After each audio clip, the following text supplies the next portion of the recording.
जी तो नाज़रीन, जिस चीज़ का पीएसएल के फैंस को, पाकिस्तान क्रिकेट के फैंस को इंतज़ार था, वो हो चुकी है। पीएसएल के मैनेजमेंट ने प्लेयर्स रिटेंशन के लिए जो कैटेगरीज अनाउंस करनी थी वो कल रात में कर दी गई हैं। प्लेटिनम, डायमंड, गोल्ड, सिल्वर और साथ एमर्जिंग भी।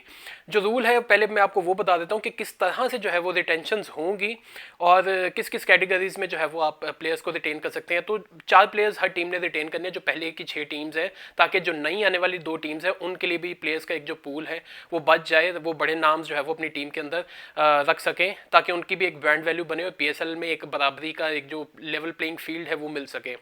तो सबसे पहले प्लैटिनम, डायमंड, गोल्ड और फिर सिल्वर, ये 4 कैटेगरीज हैं जिसमें से जो है वो आप प्लेयर्स अनाउंस कर सकते हैं। और अभी तक की जो मुझे इन्फॉर्मेशन है उसके मुताबिक आप एमर्जिंग और सिल्वर में से, इन दोनों कैटेगरीज में से किसी एक में जो है वो आप प्लेयर सेलेक्ट कर सकते हैं। तो टोटल आपने 4 प्लेयर्स जो है वो रिटेन करने हैं हर टीम ने।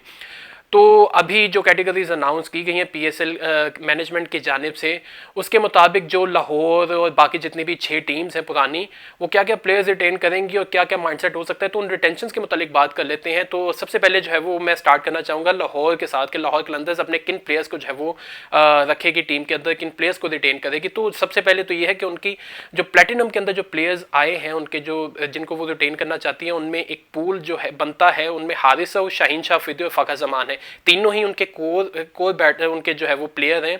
फ़खर जमान शुरू से पीएसएल जो है वो लाहौर कलंदर से खेले, शाहीन भी लाहौर कलंदर से ही पीएसएल खेले, उसके अलावा उन्होंने किसी फ्रेंचाइज से नहीं खेला। और हारिस रऊफ तो हैं ही लाहौर कलंदर्स की प्रोडक्ट, उनके प्लेयर डेवलपमेंट प्रोग्राम के तहत जो है वो उन्होंने क्रिकेट स्टार्ट की थी और पाकिस्तान सेटअप के अंदर आए थे।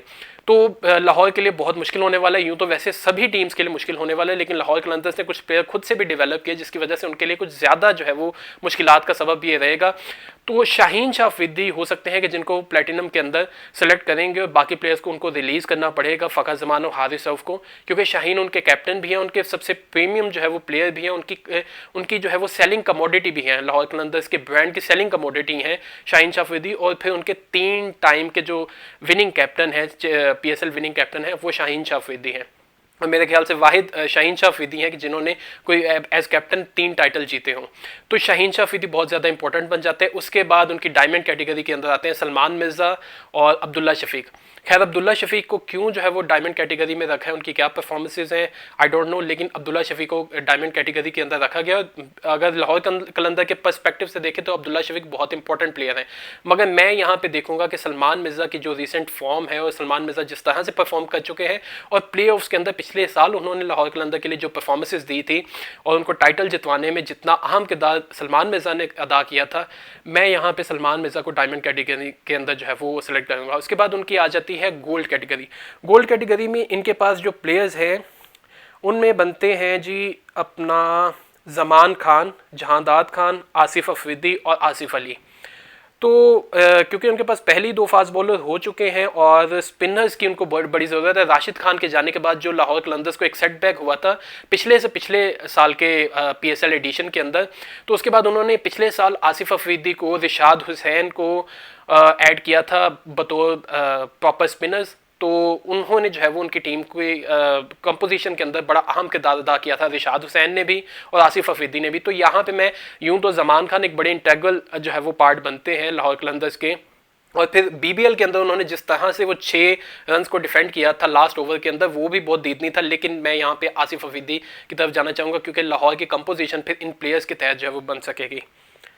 इसके बाद जो है वो लाहौर के मोहम्मद नईम, उनकी सिल्वर कैटेगरी के अंदर मोहम्मद नईम है, मोहम्मद आज़ब है और मोहम्मद इखलाक है। तो मोहम्मद नईम, इसमें कोई शक ही नहीं है कि लाहौर कलंदर्स जो है वो मोहम्मद नईम की तरफ जाएगी। पिछले साल उनका जिस तरह का जो है वो पीएसएल के अंदर एक्सपोजर रहा, तो कोई भी टीम होगी अगर मोहम्मद नईम रिलीज़ होते हैं तो हो सकता है कि वो one of the top contenders हों फॉर द बिड्स। तो मोहम्मद नईम को तो किसी सूरत भी जो है वो लाहौर कलंदर्स नहीं छोड़ेगी। इसके बाद हम आ जाते हैं जी अपना कराची किंग्स की जानिब। कराची किंग्स के पास जो प्लेयर्स हैं उनमें प्लैटिनम कैटेगरी में उनके पास सिर्फ हसन अली हैं।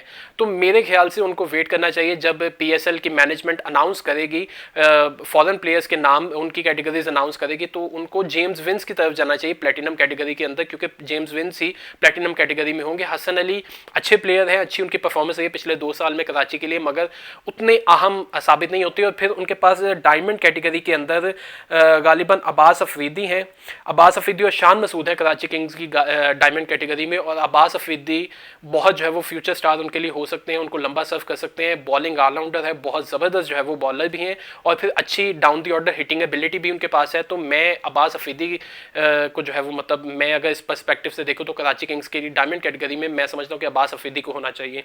इसके बाद इनकी गोल्ड कैटेगरी आ जाती है जिसमें काफ़ी ज़्यादा प्लेयर्स हैं। खुशदिल शाह आहम है, आमिर जमाल हैं, इरफान खान न्याजी हैं, मीर हमजा, जाहिद महमूद, उमैर बिन यूसुफ, शाहनवाज धानी, अरफात मिनहास। इनमें जिनमें जो है वो मुकाबला हो सकता है उनमें खुशदिल शाह हैं, इरफान खान न्याजी हैं, अरफात मिनहास हैं और आमिर जमाल हैं। ये 4 ऐसे प्लेयर्स हैं कि जिनके ऊपर कंसीडर किया जा सकता है कि इनमें से किस प्लेयर को मुंतखब करना है। लेकिन इरफान खान न्याजी कराची की कोर है। कराची किंग्स में जो है वो इरफान खान न्याजी ने शुरू से कराची किंग्स की तरफ से खेला है और जहाँ तक मुझे अंदाज़ा है कराची किंग्स इनको फ्यूचर कैप्टन के तौर पर भी देख रही है और उनका ये एक कोर प्लेयर है। तो इनको यहाँ पे गोल्ड कैटेगरी के अंदर इरफान खान न्याजी को सिलेक्ट करना कोई ज़्यादा मुश्किल काम नहीं होना चाहिए। टफ चॉइस खुशदिल शाह और इरफान खान न्याजी के अंदर है, लेकिन इरफान खान न्याजी ज़रूरी तौर पे इनको जो है वो सिलेक्ट किए जाने चाहिए कराची किंग्स की तरफ से।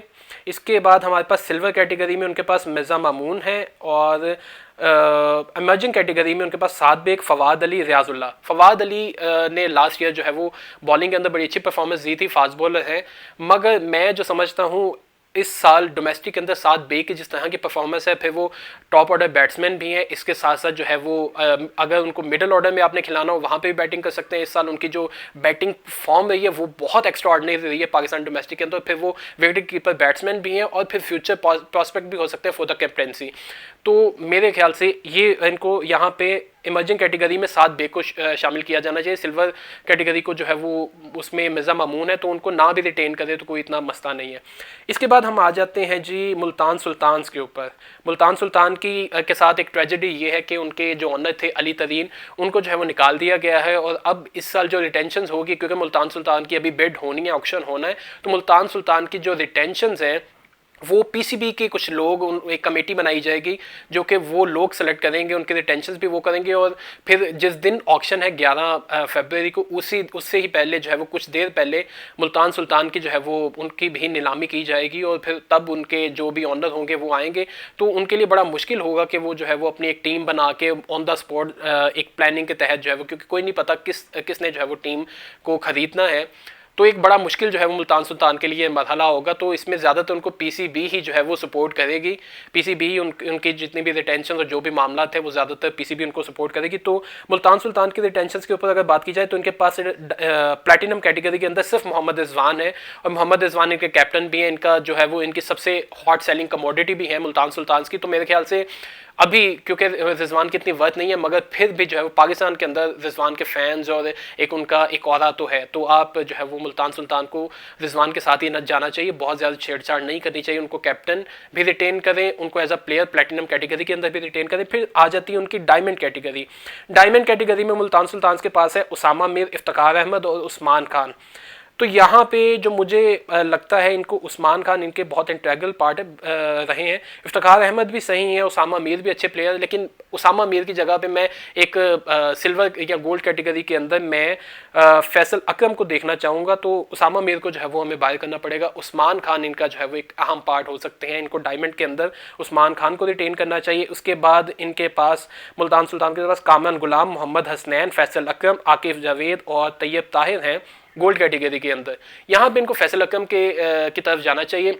इनके पास 2 विकेट कीपर बैट्समैन हो जाएंगे, टॉप ऑर्डर बैट्समैन हो जाएंगे, इसके साथ इनके पास एक स्पिनर हो जाएगा फैसल अकरम की सूरत में, जो कि एक बहुत ज़बरदस्त स्पिनर है और एक अपकमिंग टैलेंट है। पाकिस्तान को इन्होंने लंबा सर्व करना है, तो मुल्तान सुल्तान की कोर के लिए और अगले 10 साल के लिए ये एक अच्छी सिलेक्शन हो सकते हैं। और इसके साथ साथ इनके पास जो सिल्वर कैटेगरी है उसमें यासिर खान, आमिर बरकी, मोहम्मद जुनैद, हुमायूं अल्ताफ़, अली इमरान, जहांज़ेब सुल्तान और उबैद शाह।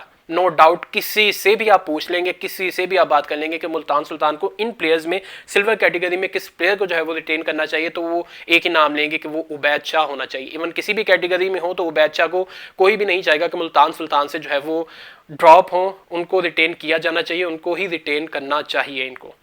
इसके बाद खैर इनकी चारों कैटेगरीज पूरी होगी, लेकिन मुल्तान सुल्तान के पास शाहिद अजीज़ और मोहम्मद जुल्किफल भी हैं इमर्जिंग कैटेगरी के अंदर। तो ऑब्वियसली अगर आपने सिल्वर में उबैद शाह को सेलेक्ट कर लिया तो आपके पास इमर्जिंग का चांस ही नहीं बचता।